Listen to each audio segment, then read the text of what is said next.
যোগ্য জবাব আগামী 2026-এ বাংলার মানুষ।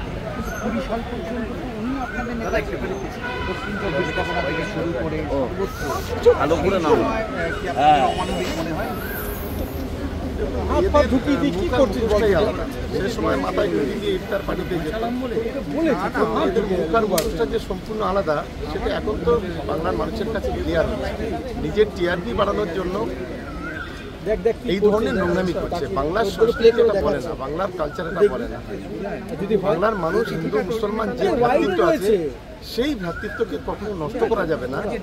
যতই এই ধরনের কথা বলে একটা কমিউনিটিকে আঘাত করা, এটা আরেকটা যে বৃহৎ কমিউনিটি যেটা আছে সংখ্যালঘু হিন্দু ভাই বোনেরা, এটাকে তারাও কখনো মেনে নেবে। আজকে কিন্তু শুভেন্দু অধিকারী বোঝানোর চেষ্টা করেছেন যে তিনি এই ধরনের ঠিক মন্তব্য করতে চাননি, ব্যাপারটা একটু অন্যরকমভাবে তিনি বলতে চেয়েছেন।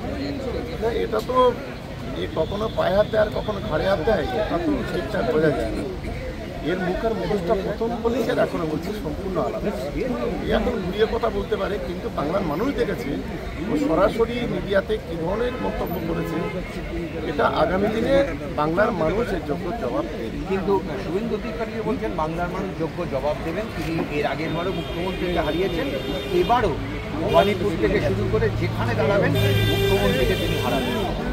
দেখুন, মানে 2021-এ অনেক বড় বড় কথা বলেছে, 2023-এ পঞ্চায়েত নির্বাচনও বড় বড় কথা বলেছিল, এবং 2024 অনেক বড় বড় কথা বলেছে। বাংলার মানুষ চালের থাপ্পড় কষিয়ে দিয়েছে এই আচরণের জন্য, ব্যবহারের জন্য।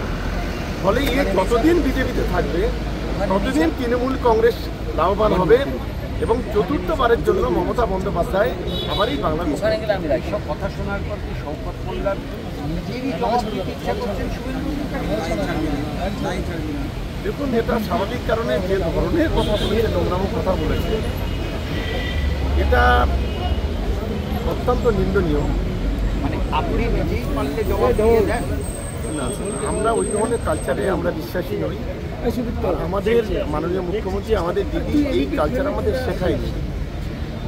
যেটা আজকের বিজেপির থেকে শুভেন্দু শিখছে বা শুভেন্দু বিজেপিকে শেখাচ্ছে। আপনি পারলে ইচ্ছে করলে জবাব দিতে পারেন? না, আমি রাজনৈতিকভাবে গণতান্ত্রিকভাবে বাংলার মানুষের জবাব দেব।